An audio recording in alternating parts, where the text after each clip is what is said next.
Salud amigos, tripulantes de nuestra querida, contaminada y única nave espacial. La misma que desde la última vez que nos vimos por estos medios ha dado otra vuelta sobre su eje imaginario y, por supuesto, sigue generando acontecimientos en pleno desarrollo. Acontecimientos que hoy nos dan la pauta de cómo, diría yo que premeditadamente, se están enrareciendo las relaciones este-oeste y es como una profecía autocumplida, ¿no? Eso de jugar a una especie de nueva guerra fría. Bueno, hoy es viernes, ¿no? Gracias a Dios es viernes. Shabbat Shalom, Assalamu Alaikum, Pax Vobis. Recuerden, esos son los deseos de paz de las tres grandes religiones monoteístas que confluyen en Tierra Santa. Y para variar, tampoco en Tierra Santa hay mucha paz, pese a que es el día de las oraciones y siempre hay roces con esto. Pero vamos a irnos a las repúblicas bálticas, de las que hemos hablado bastante en los últimos días. Y aquí tenemos que recordar la distancia altamente sensible a Moscú. Y estamos hablando de Lituania, Latvia, Estonia. Y el mar Báltico es un área de roce también, no solo por lo que respecta al mar, sino a su espacio aéreo, entre las fuerzas aéreas de los diferentes países de la OTAN, involucrados ahora en una actividad muy poco frecuente. Por lo demás, hay que recordar que cuando la Guerra Fría y existía la Unión Soviética, su influencia llegaba hasta aquí, hasta la mitad de Berlín. Ahora llega hasta esta zona. Pero los roces, sobre todo en la utilización del espacio aéreo, aparte de alguna eventual utilización de algún submarino, los suecos ya nos hicieron saber algo de eso. Los roces en la utilización del espacio aéreo están siendo noticia cercana a lo preocupante. Pero dejemos que sean los protagonistas y los acontecimientos en pleno desarrollo cuando se están realizando maniobras importantes, que no es otra cosa que mostrar músculo y demostrar el estado de preparación. Y eso en todos los terrenos, ¿no? En tierra, mar y aire. Esta es una demostración. La OTAN, dice Rusia, está convirtiendo el Báltico en una zona de confrontación militar. Pero las maniobras que se están llevando a cabo en tierra no dejan duda a los efectos de que Rusia acuse a la OTAN de convertir a los bálticos en zona de antagonismo militar y los países de la OTAN están mostrando músculo en todas circunstancias en que pueden. La OTAN defenderá a todos sus miembros, dijo Stoltenberg, y ya volveremos sobre ello. Y despliegan tropas británicas en Polonia para maniobras de la OTAN. 1.350 efectivos, más de 100 blindados, y Varsovia reclama la presencia directa de las tropas de la OTAN en su territorio, bajo el pretexto de una supuesta amenaza rusa que a su vez considera el aumento de bases y fuerzas de ese bloque fuera de sus fronteras como un peligro para la seguridad rusa. Aquí, en Sovietosov, Polonia, la concentración en las maniobras era interesante. Los blindados Challenger 2 y los transportes blindados de tropa, más de 300 vehículos blindados fueron desplazados para estas maniobras con los británicos y 1.350 tropas como mínimo. El jefe de Estado Mayor, Sir Nicholas Carter, decía: lo que no nos acostumbramos a hacer en aquellos días, sin embargo, fue ejercer con el ejército polaco. La diferencia aquí, por supuesto, lo están haciendo con el ejército polaco y eso es una gran oportunidad para nosotros. Y todo el mundo ha aprendido mucho el uno del otro. Hemos hecho una gran amistad y francamente creo que este es el futuro. Es la OTAN y es importante también para nosotros. We develop our skills concerning the communication. Para nosotros lo más importante durante el ejercicio que se llamamos Águila Negra, es capacitar a mi personal, a mis oficiales centrales, así como a las tropas en comunicaciones, en todo lo necesario para hacer frente a cualquier eventualidad. Y en los procedimientos de la OTAN, uno, por supuesto, desarrollamos nuestras habilidades relativas a comunicación, a una comprensión común de la situación y de la misma manera llevar a cabo el proceso de la toma de decisiones militares. Este capitán Robert Burnett del ejército británico decía: debo decir que fue un poco difícil al principio. Tenemos intérpretes de nuestro lado y de la parte polaca, pero después de unos días empezamos a entendernos muy bien y a cooperar mejor. Sin problemas, no hay diferencias de menor importancia, aprendemos el uno del otro muy bien y ahora empezamos a cooperar a la perfección. Esto parece ser todo un mensaje, y el posicionamiento y con los antecedentes de lucha que han tenido los polacos, ya en el aire la cosa era diferente. El secretario general de la OTAN, Jens Stoltenberg, volando sobre el Báltico a Lituania, era escoltado por aviones F-16 y el secretario general, a quien vemos aquí tomando fotos, sobrevuela el espacio aéreo báltico con una grata compañía. Los F-16 que lo escoltaron muy de cerca en su viaje, sacó su móvil para tomarle fotos, le saludaban los pilotos, incluso se produce el intercambio de saludos que estamos viendo. Las aeronaves de la Fuerza Aérea de Checoslovaquia lo acompañan en su camino a Lituania, donde se encontrará con los líderes del país. Y en su agenda la visita a los países bálticos como respuesta al aumento de actividad aérea rusa sobre el cielo europeo. La OTAN busca reforzar sus defensas desde que Rusia se anexionó Crimea y respaldó a los separatistas del este de Ucrania. Los F-16 de Checoslovaquia, el ejecutivo que llevaban a Stoltenberg. Y esto también parece ser un mensaje, porque cuando mandan estas informaciones no es por casualidad. El secretario general de la OTAN sobrevolando el área báltica y escoltado por F-16 de la OTAN. Por supuesto, el piloto saludaba con la mano izquierda, porque la derecha va permanentemente en el joystick. No llevan un bastón de mando entre las piernas como otros aviones, sino que es un joystick apoyado del lado derecho, con un apoyabrazo en el codo, y eso por la cantidad de G que puede generar en un viraje escarpado e incluso en cualquier maniobra, ¿no? Nos tocó vivir esa experiencia en F-16 y le aseguro que es impresionante. Bueno, aquí estamos en Lituania, en Karmėlavė. La presidenta Dalia Grybauskaitė es una presidenta la que lleva los destinos de Lituania. Y el secretario Stoltenberg era recibido aquí junto con todos los honores. Hemos visto una escalada militar, hemos visto el movimiento de las fuerzas, equipos de tanques, de artillería, sistemas de defensa aérea avanzados en Ucrania. También hemos visto movimientos de fuerzas hacia la línea en que se suponía iba a ser la línea del alto el fuego. Así que hemos visto movimientos de fuerzas también al oeste, dentro del este de Ucrania. Y esto es muy grave, porque se socava totalmente los acuerdos de Minsk y se está violando el conflicto y se están contribuyendo a nuevas violaciones de alto el fuego. Y es por esta razón que hacemos un llamado a Rusia a retirar sus tropas. Secretario General de la OTAN, acompañando a Dalia Grybauskaitė, la presidenta de Lituania. Luego se reunió con los altos oficiales para intercambiar ideas y denunció la creciente actividad militar rusa en esta su visita a Lituania, donde fue bastante directo, ¿no? We have seen military build-up.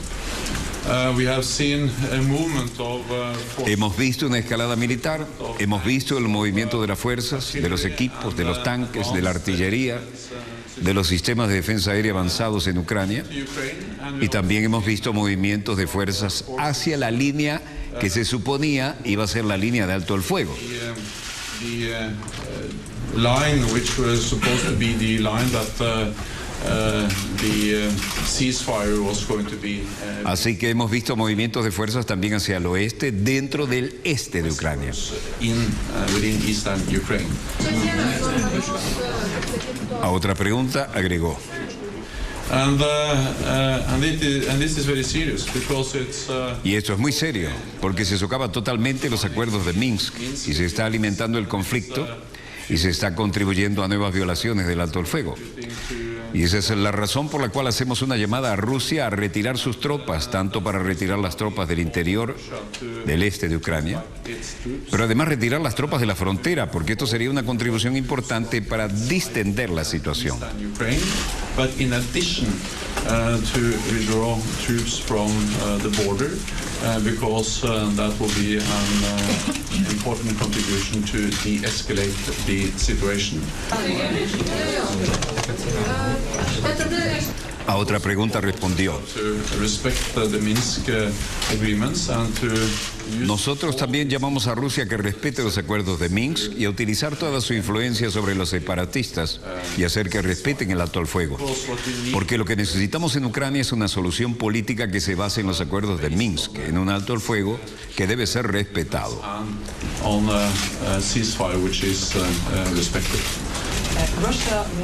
Por su parte, la presidenta lituana, Dalia Grybauskaitė, decía: todos vemos que nuestro vecino Ucrania está actuando de una manera que ningún país que valora sus propias obligaciones y los acuerdos que firmó debería ser una actuación a nivel internacional. Vemos que en el este de Ucrania ahora no hay ejército ruso, soldados rusos, mientras que el propio país niega, mintiendo abiertamente. Un país que le dice a sus tropas que debe eliminar manchas de reconocimiento y de despliegue del ejército y equipos pesados sin signos de reconocimientos tales, ese país lleva todos los signos del terrorismo internacional.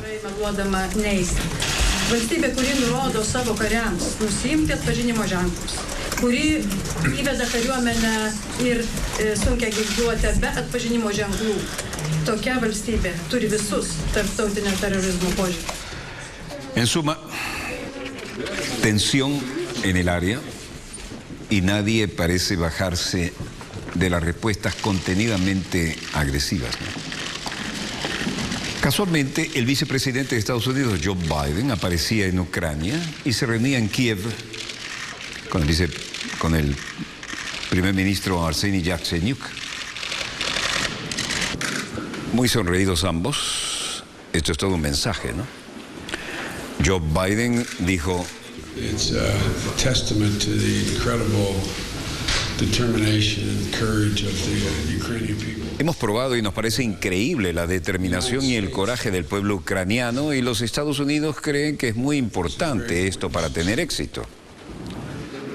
Luego le pasa la mano al presidente y dice: usted ha dado ya pasos importantes para hacer frente a la corrupción, ha dado pasos importantes para tratar de estabilizar la economía en una situación muy, muy difícil, y nos quiere ayudar, y estamos a la altura.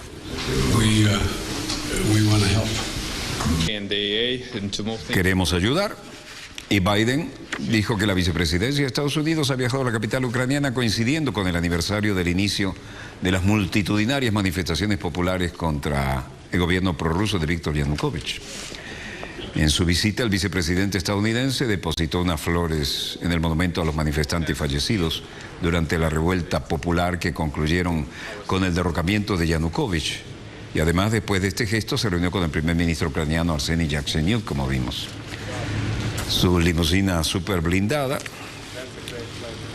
y se reúne Biden con el presidente de Ucrania, Petro Poroshenko. Dice que Estados Unidos podría participar en las negociaciones para la resolución de la crisis de Ucrania. Estados Unidos estudiará intervenir en las negociaciones para lograr una solución al conflicto del este de Ucrania, si así se lo pide el propio Petro Poroshenko, aunque esto lo anunció un alto cargo de la administración estadounidense, ¿no? Si es algo que el presidente Poroshenko plantea al vicepresidente, por supuesto que nos lo pensaremos. Y Biden dijo: de hecho, el comportamiento de Rusia representa una violación flagrante de los principios fundamentales de nuestro sistema internacional, por lo que la comunidad internacional ha respondido con una sola voz para amplificar su voz. Señor presidente, la voz de todos los ucranianos que ayudan a los ucranianos a defender su soberanía y la de su seguridad y la seguridad de su nación.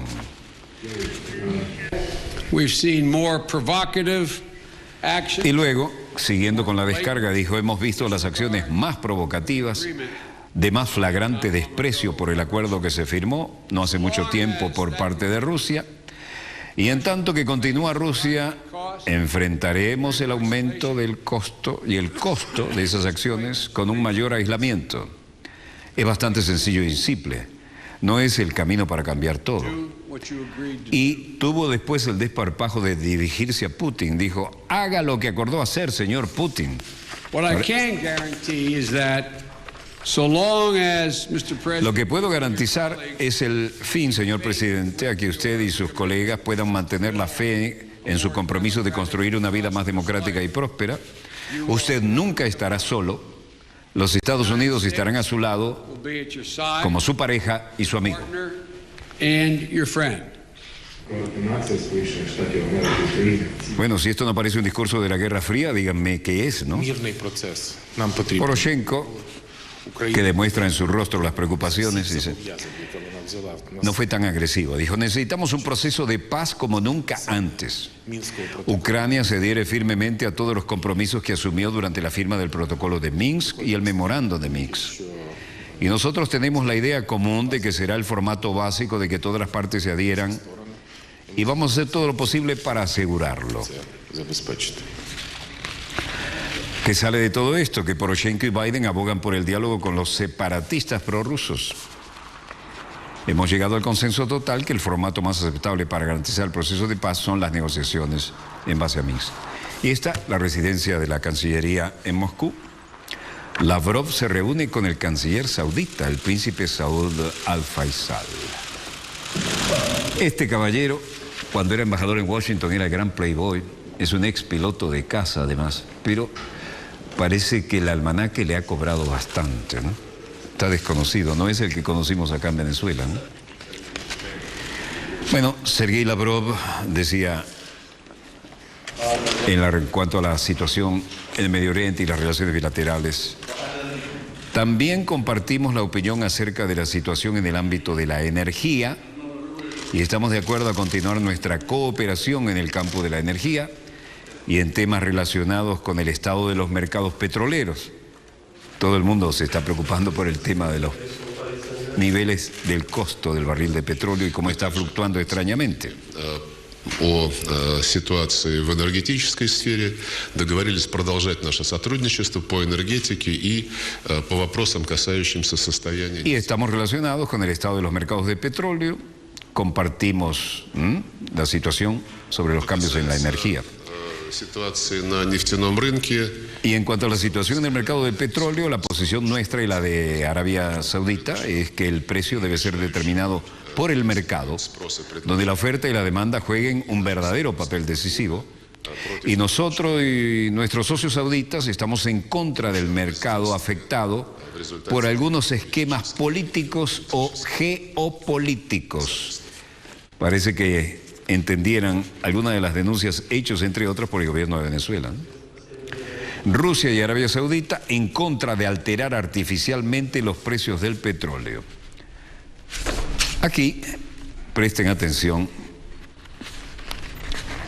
esto es Arlington, del otro lado del Potomac, Virginia, y esto es la entrada del Pentágono. Cordón de honor, y vean, lo esperan al pie, componentes de todas las Fuerzas Armadas recibiendo al distinguido visitante, el príncipe Miteb bin Abdullah, el jefe de la Guardia Nacional de Arabia Saudita. Y vean todo el protocolo.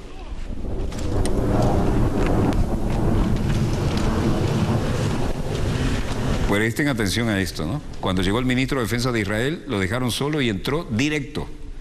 Vean esto.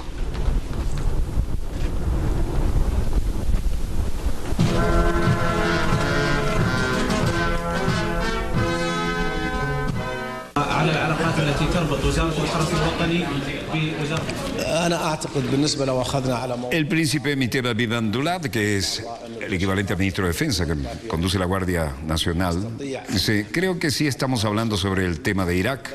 Creo que el ejército iraquí es capaz de actuar sobre el Estado Islámico, pero creo que si otras fuerzas trabajan con ellos, con el ejército iraquí, entonces el problema sería resuelto más rápido.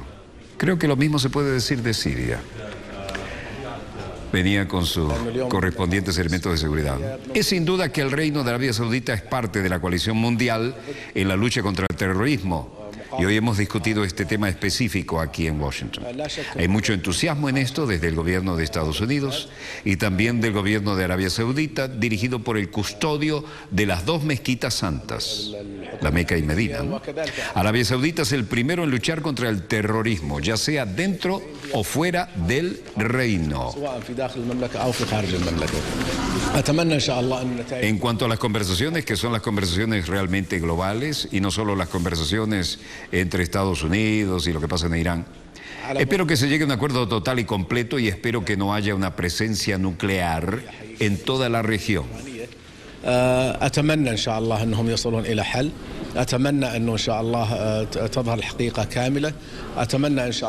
Después de la reunión, el príncipe Miteb habló con los periodistas en el Hotel Washington diciendo que las fuerzas extranjeras adicionales ayudarían a acelerar la lucha contra los militantes del Estado Islámico en Irak y Siria. Se refirió a las conversaciones nucleares en curso en Viena. Hoy Obama era noticia. Sigo creyendo que la mejor manera de resolver este problema es mediante el trabajo conjunto para pasar este tipo de ley de sentido común, pero hasta que eso ocurra hay acciones que tienen la autoridad legal para tomar el presidente. Se refería a la autoridad para evitar la deportación de 5 millones de inmigrantes que llevan años trabajando en el país. Los mismos tipos de acciones tomadas por los presidentes demócratas y republicanos antes que yo, que ayudarán a que nuestro sistema de inmigración sea más justo, más y más justo. Esta noche estoy anunciando esas acciones en primer lugar y vamos a construir sobre nuestro progreso en la frontera con recursos adicionales sobre nuestro progreso para nuestra aplicación de la ley, para que puedan detener el flujo de cruces ilegales y acelerar el retorno de aquellos que cruzan. En segundo lugar, voy a hacer que sea más fácil y más rápido para los inmigrantes altamente calificados, licenciados y empresarios, para poder quedarse en el país y contribuir a nuestra economía, como tantos líderes empresariales han propuesto y han logrado.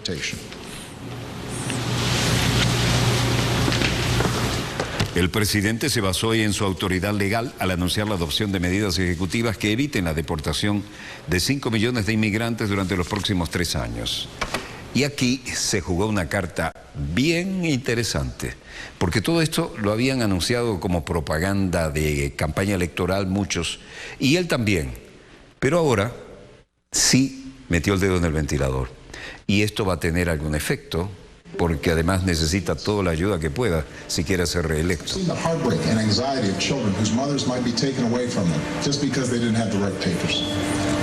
Aquí la comunidad latina, al otro lado de costa a costa, fue la transmisión en la ciudad de California. Comentaban lo que había dicho el presidente y algunos sintieron la emoción de que al fin el presidente cumplía con algo de lo que había prometido en su campaña, pero se lanzó adelante para solucionar el tema de más de 5 millones de indocumentados que llevan años allí, que están trabajando y que es hora de que se integren y que puedan pagar impuestos, ¿no? Bueno, la sensación es que al fin alguien tuvo el coraje de tomar este tema y sí, fue seguido con atención, como pueden ver hasta en pantallas en las calles, ¿no? Hay más de 5 millones de personas que no están en situación legal, que están trabajando, que están contribuyendo y que deberían estar en situación legal incluso para pagar impuestos, ¿no? Iván Rueda dice, soy indocumentado y por desgracia tengo antecedentes penales, así que me temo que no soy elegible para esto. Por el requisito de edad, en el DACA, en el Deferred Action pasado, no califiqué y esos últimos años ha sido muy difícil tratar de mitigar mis circunstancias, el haber estudiado y no poder ejercer. Pero ya con esto ya es un paso más, porque mi hijo, él se graduó, él tiene su master degree, pero afortunadamente él no había podido hacer nada.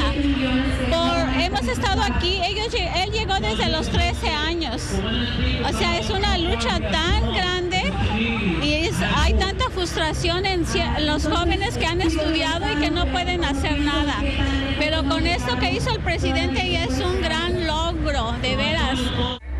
Viví como por 7 años en las sombras antes de lograr mi residencia permanente ya hace varias décadas.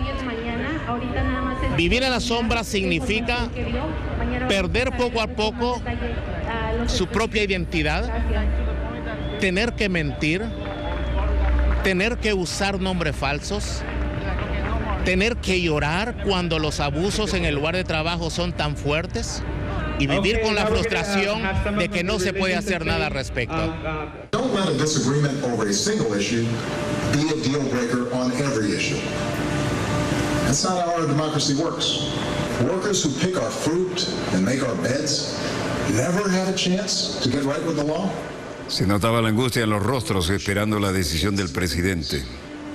Las opiniones eran diferentes según quien diera testimonio de su caso. Pero hay más de 5 millones así.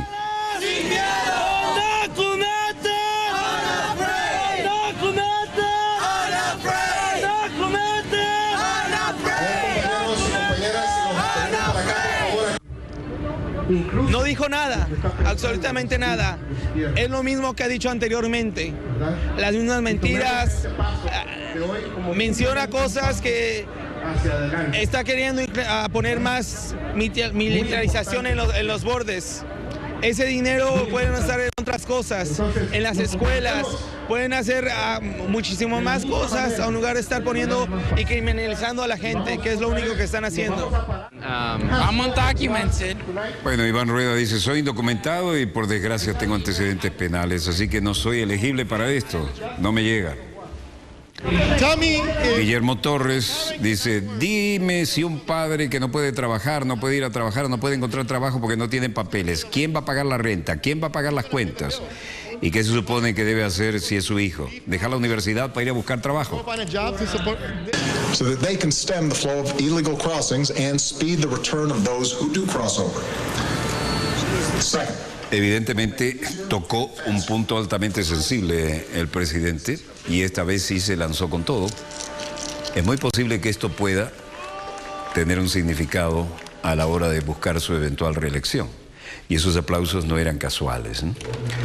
Más de 5 millones de personas que están en un limbo y que necesitan, entre otras cosas, estar legalizados para trabajar, no en las condiciones de maltrato que frecuentemente reciben, pero además podrían pagar impuestos, ¿no? Y eso sí le interesa a cualquier gobierno.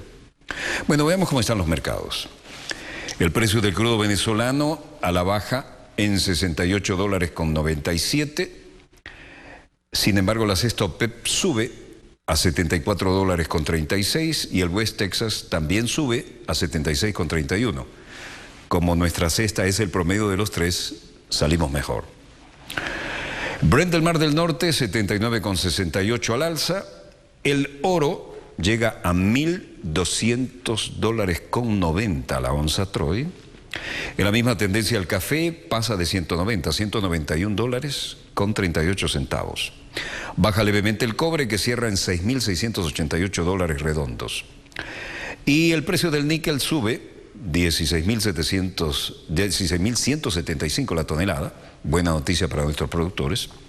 Y como nos pidieron de tantas latitudes de la patria grande la cotización de soja, aquí volvemos con ella. 381,77 la tonelada. El euro 1,24 estable frente a la divisa estadounidense. Y estamos en la hora exacta de un corte. Volvemos de inmediato con más acontecimientos en pleno desarrollo. No se los pierdan. Están muy interesantes. Ya volvemos.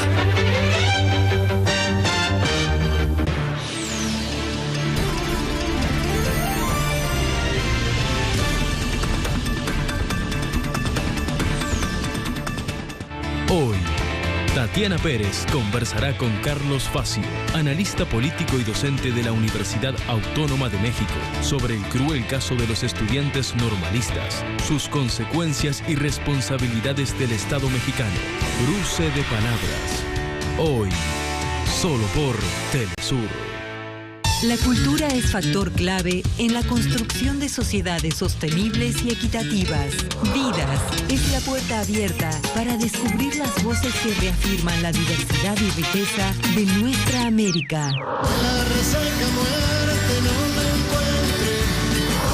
patrimonio, herencia, valores y experiencias de arte y cultura. Vidas, todos los domingos, solo por Telesur. Tú decidiste con tu voto. Disfruta los títulos ganadores de la votación Reportajes Telesur 2014. Sábado. En Nigeria, las principales actividades de economía de subsistencia local han sido destruidas debido a la contaminación de sus tierras por las petroleras transnacionales, haciendo imposible la agricultura y la pesca. You cannot go to fishing again and get some. It was from the fishing that we get little money to send our children to school. But now, we are not able to do that. This is their logo. But that is what they have destroyed. Nigeria, el Edén contaminado. Este sábado, solo por Telesur. Telesur Weekly Roundup. A recap of the past week's top stories. Watch it on telesurtv.net/English. En esta entrega de MP3 Gira Latina, Bayano explora Honduras, descubriendo su música. Desde el ingenio hondureño hasta la inspiración maya.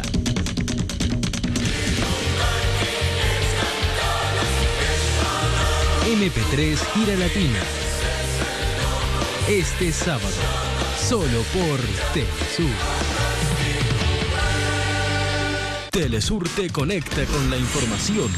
Estamos presentes en las redes sociales más populares, compartiendo tu visión del mundo, haciendo más dinámico y cercano el acceso a las noticias. Búscanos en tu red social favorita y conéctate con los acontecimientos del mundo de manera confiable y al instante. Porque el verdadero valor de la información es que sea compartida. Telesur, la señal informativa de América Latina.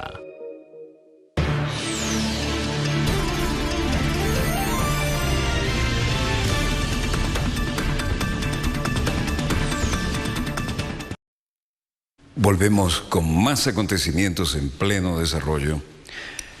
Y un viernes no puede faltar la pauta informativa de las agresiones en Tierra Santa. Sobre todo cuando se trata de ir a rezar a la gran mezquita del Templo Dorado, el tercer lugar más sagrado del Islam. Primero y segundo son la Meca y Medina, que están, hay que recordarlo, en Arabia Saudita, ¿no? La Meca y Medina están bajo la protección de la corona saudita y el tercer lugar más sagrado es el Monte del Templo, ¿no? El Templo de la Cúpula Dorada en Jerusalén. Cada viernes palestinos quieren ir a rezar allí como corresponde y la policía, según como estén las cosas, dice, bueno, hoy solo pasan los mayores de 50 o hoy no pasan. Y con los recientes hechos de sangre y sobre todo con el atentado en la sinagoga, esto está sumamente tenso, como cabía esperar en el viernes siguiente a esos acontecimientos. Dejemos que sean ellos precisamente y los protagonistas, los acontecimientos en pleno desarrollo, los que nos demuestren cómo es esto de querer ejercer la paz en la oración. El Shabbat Shalom, el Salam Aleikum en Tierra Santa, el Domo Dorado, la explanada de las mezquitas junto al Muro de los Lamentos. Para los judíos allí estaba el Templo de Salomón. Para los cristianos, que también somos dolientes del caso, esto también.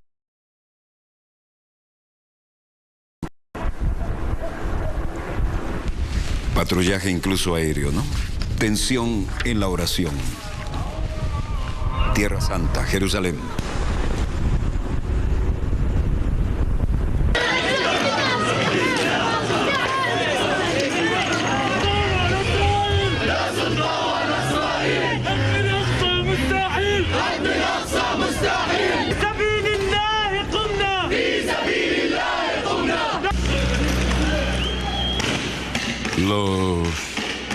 Unos 40.000 fieles musulmanes franquearon las puertas de la explanada por segundo viernes consecutivo después que el gobierno israelí suspendiera las medidas de restricción. Colmaron la mezquita de Al-Aqsa y las mujeres la de la cúpula de la Roca, indicó Amar Kuzainin, responsable del lugar. Los policías israelíes dejaban pasar hombres y mujeres y niños sin límite de edad, esta vez limitándose a controlar a algunos individuos al azar para verificar si tuvieran permiso de estar presentes en Jerusalén. Luego, como de costumbre, los roces que terminan en esto.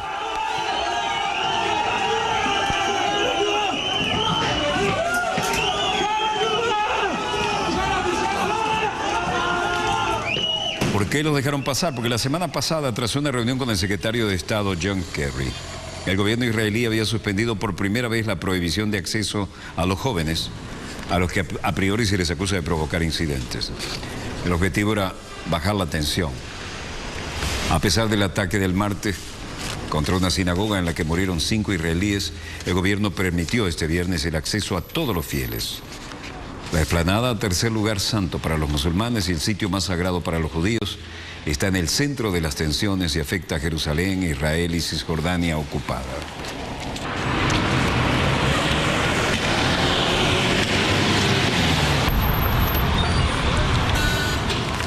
La policía, armada con fusiles de guerra y con lanzagases, salió al paso de todo intento de manifestación.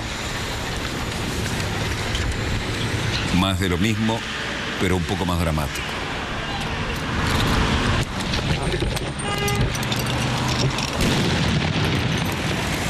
Hasta los camarógrafos fueron objeto de algún disparo y tienen que usar máscaras antigas.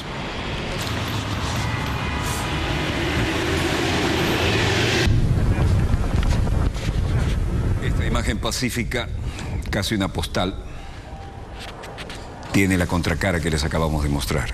Y eso es viernes tras viernes.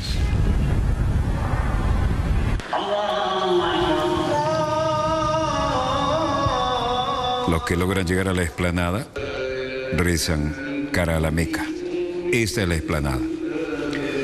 Recuerden que aquí vino con mucho guardaespaldas Sharon y provocó las intifadas, ¿no? Ismail Haniyeh, líder de Hamas, dice: lo que sucedió en Jerusalén es una respuesta normal a los crímenes llevados a cabo por la ocupación sionista y que está conectado con el derecho a la defensa de Jerusalén como capital del Estado palestino y el derecho a defender la mezquita sagrada de Al-Aqsa y de los musulmanes y los sitios cristianos. الذي يتحمل مسؤولية هذه الدماء في القدس والاحتلال الإسرائيلي. En suma, ataque israelí a protestas palestinas dejan decenas de heridos. La movilización es parte de la protesta por las incesantes agresiones de los colonos y soldados israelíes a la mezquita de Al-Aqsa, situada en Al-Quds, como le llaman a Jerusalén, y uno de los lugares más importantes de los musulmanes, el tercero más. Duros choques se registraron en el puesto de control de Kalandia, situado en la ciudad de Ramallah y Al-Quds, donde los jóvenes palestinos, tras el rezo del viernes, han salido a las calles para denunciar las políticas de profanación de los colonos y militares israelíes contra el templo de Al-Aqsa. Otras noticias vinculadas con esto venían de parte de los colonos para balancear la información. El ministro de Relaciones Exteriores, Avigdor Lieberman, dejaba su casa con gran fuerza de seguridad, como acabamos de ver, en el asentamiento de Nokdim, la margen occidental. Noam Cohen, uno de los colonos: no estoy realmente sorprendido. No sé por qué querían asesinarlo específicamente, pero él no es el único. Nos dirigimos aquí todo el tiempo y yo responsablemente ando con una sensación de miedo acá, ¿no?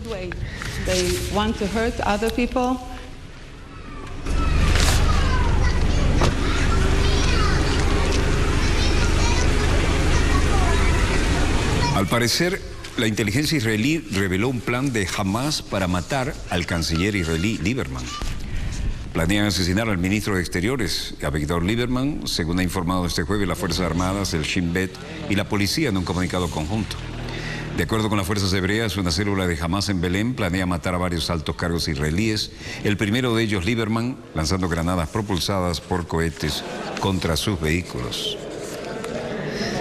ليس لدينا معلومات حول هذا الموضوع. هذه أخبار مصدرها ما زال الإسرائيليون، وأنا أعتقد بأن الحركة تنتظر حتى تتكشف الحقيقة المتعلقة بالخلية والمهمات الموكلة إليها، لأن هذا أمر يخص الجهاز العسكري إذا ما كان هناك اتجاهات. El movimiento de resistencia islámica tiene sus acciones contra Lieberman, a quien vemos aquí como ministro de Relaciones Exteriores. Ismail Haniyeh decía que no tenemos ninguna información específica sobre este complot del que están hablando. Lieberman se encontraba con Frank-Walter Steinmeier, siguiendo con la agenda internacional, y a todo esto la inteligencia israelí confirmaba que tienen un plan de que jamás quería matar a Lieberman. Lieberman, como único jefe que vive en Cisjordania, es un blanco fácil.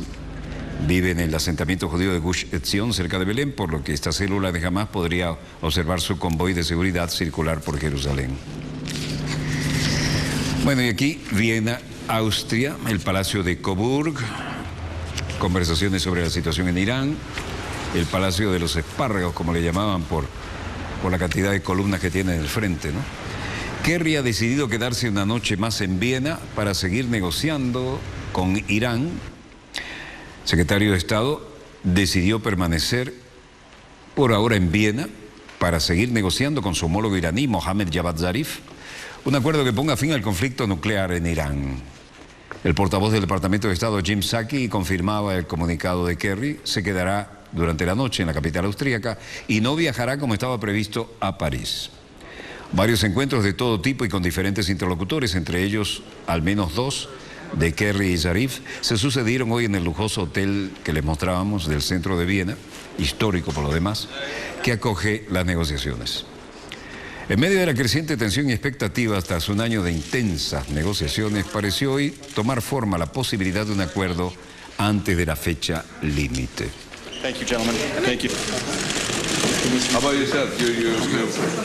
Secretario de Estado John Kerry, junto con el canciller iraní Mohammad Javad Zarif, Estados Unidos e Irán dispuestos a nuevas ideas para avanzar en negociaciones nucleares. Esto es muy auspicioso.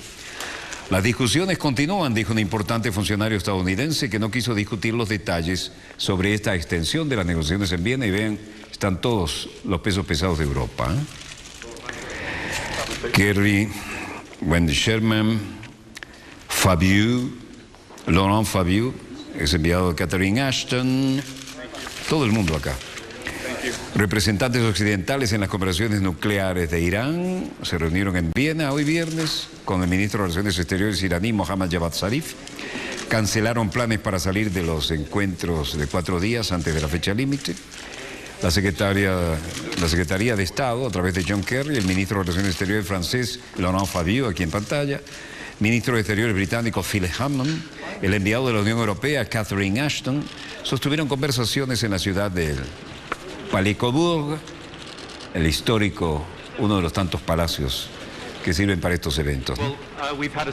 Más temprano había anunciado Zarif que volvería a Teherán el viernes con una fuente cercana a las conversaciones, diciendo a Reuters que había planeado para discutir una propuesta que recibió delineando los principios fundamentales de un posible acuerdo sobre la eliminación de sanciones a Irán a cambio de restricciones de su programa nuclear.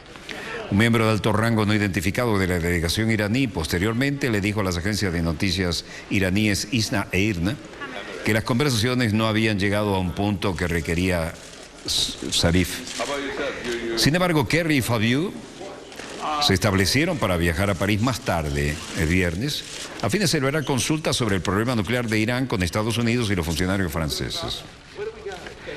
No estaba claro cuándo Kerry estará de regreso en Viena. Las autoridades francesas dijeron que Fabius tenía previsto regresar el fin de semana. En todo caso, pese a todo y en comparación, las fuentes hablaron bajo condición de anonimato y otros citaron las fuentes como están declarando aquí. Dijeron que importantes diplomáticos estadounidenses e iraníes preparaban ideas para ser enviadas a las capitales de sus respectivos países involucrados. Las discusiones continúan, dijo el importante funcionario estadounidense que no quiso discutir sobre detalles de las negociaciones en Viena. En todo caso, mejoran las perspectivas en comparación a cómo era el escenario hace unos días. Viena sigue siendo el epicentro y aquí las cosas tienen algunas perspectivas diferentes. Philip Hammond dijo, bueno, hemos tenido una serie de discusiones útiles, como he dicho, se trata de cuestiones muy complejas y todavía hay una brecha muy significativa y hay que tener las conversaciones técnicas necesarias. En Gillingham, en Inglaterra, Reino Unido, el partido líder de la independencia, Nigel Farage, decía, podría haber quedado aquí como diputado conservador si todo siguiera igual, pude haberme retirado, me quedaría una pensión parlamentaria muy generosa. Después de haber pasado 10 años luchando para ganar este asiento, opto por decir, ya no puedo vivir con absoluto la falta de sinceridad de David Cameron y este referéndum me parece falso, bombazo político.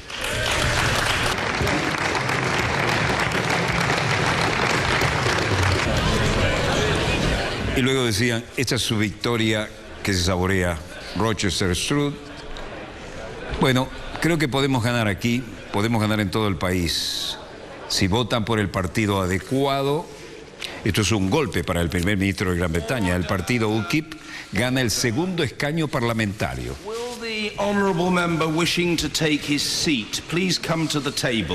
El speaker John Bercow llamando a la gente del UKIP a tomar asiento e integrarse al Parlamento. Los conservadores del primer ministro de Gran Bretaña, David Cameron, perdieron el viernes, hoy, un segundo escaño parlamentario ante el partido UKIP, que aquí se acercan con sus credenciales para ocupar su bancada. UKIP se opone a la Unión Europea y es una vergonzosa derrota que presagia una posible agitación política en las elecciones nacionales del próximo año. Acá, el juramento de prestar servicio. En momentos en que crece la desconfianza entre los partidos mayoritarios, el UKIP, Partido por la Independencia del Reino Unido, venció cómodamente al partido de David Cameron en una elección especial en el distrito electoral de Rochester y Stroud, 6 meses antes de lo que se perfilaba una votación nacional muy reñida. Aquí asumen sus bancadas. Si podemos ganar aquí, podemos ganar en todo el país, decía Mark Reckless, el candidato vencedor de UKIP, después de que se anunciaron los resultados. Los conservadores de Cameron y el Partido Laborista de la oposición enfrentan desafíos simultáneos del UKIP. Y los nacionalistas escoceses, que podrían revolucionar un sistema bipartidista instalado desde 1945. La victoria del UKIP, que representa aquí estos bien recibidos por el speaker nuevos miembros del Parlamento, busca una salida inmediata de Gran Bretaña de la Unión Europea. Y una fuerte reducción de la inmigración inquietará a las empresas, los inversores y los socios europeos de Londres, que temen que Gran Bretaña podría ir encaminándose a una verdadera salida de la Unión Europea. En London y Rochester, los paseos de victoria, prácticamente, de los representantes de este cambio. Pero este cambio también significa un duro revés para David Cameron, en una prueba que era un sector electoral clave.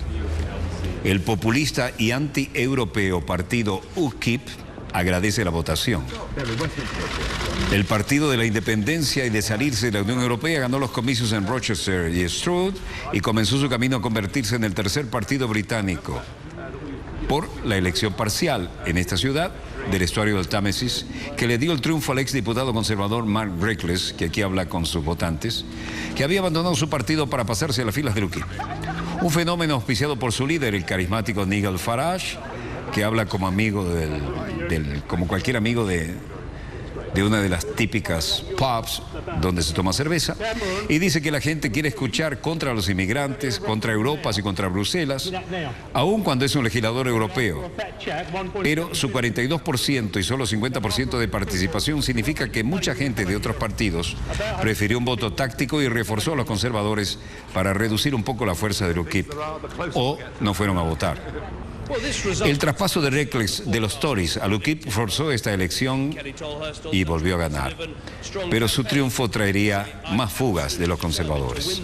David Cameron, que estaba bastante tocado y estaba obviamente molesto, decía, bueno, este resultado estaba más cerca de lo que los meteorólogos predijeron y quiero felicitar a Kerry Thornton.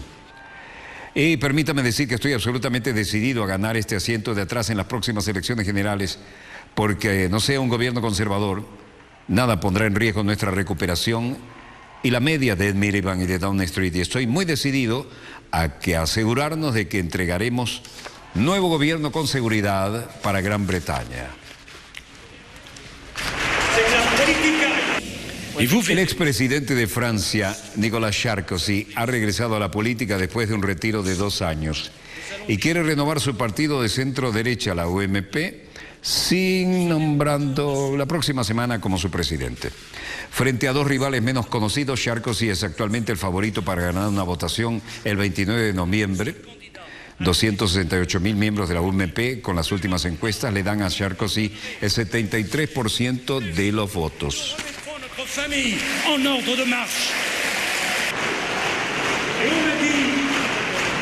Estaremos de nuevo con este mandato en la marcha, más rápido y la familia nuevo y de pie. Y será un gran proyecto político y esta es la razón porque soy candidato a la presidencia de nuestra familia política. El más claro mandato que me dan es el más rápido que vamos a obtener y estaremos de nuevo en pie. François dice, él dice las mismas cosas porque necesitamos gente que diga esas cosas, porque hoy tenemos un gobierno que no entendemos. Una vez que se hace esto, entonces se hace lo otro. Eso no es hacer política, por el contrario. Nicolas Sarkozy explicó sus políticas, que siguen siendo los mismos, y es lo que quieren los partidarios de la UMP. Políticas como la explicó esta tarde, claras y decididas.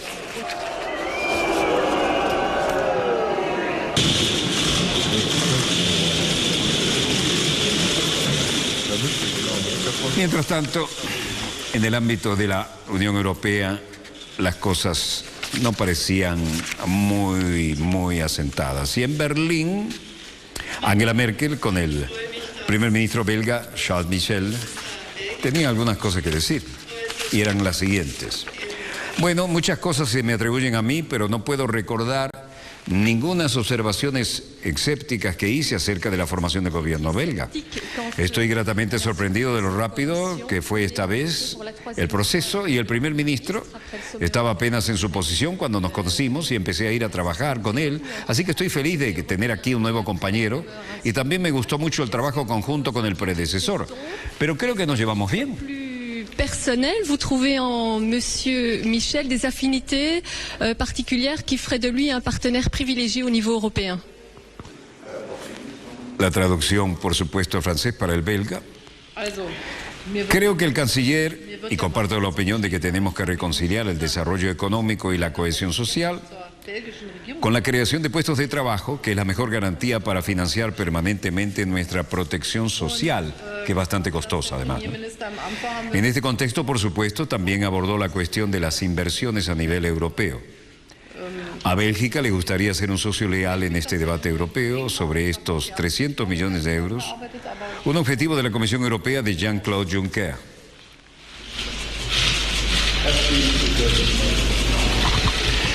Bueno, el hecho aquí, después de todas las traducciones que iban y venían, es que la canciller alemana dijo al primer ministro belga, Charles Michel, en Berlín, que estaba gratamente sorprendido por la rapidez con que se formó su gobierno.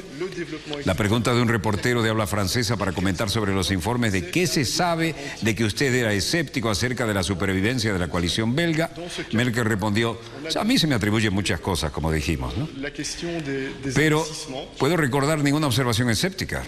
La coalición de 4 partidos de Michel asumió el cargo hace unos 5 meses después de las elecciones parlamentarias en el país, lingüísticamente dividido, y estableció un récord mundial de 18 meses.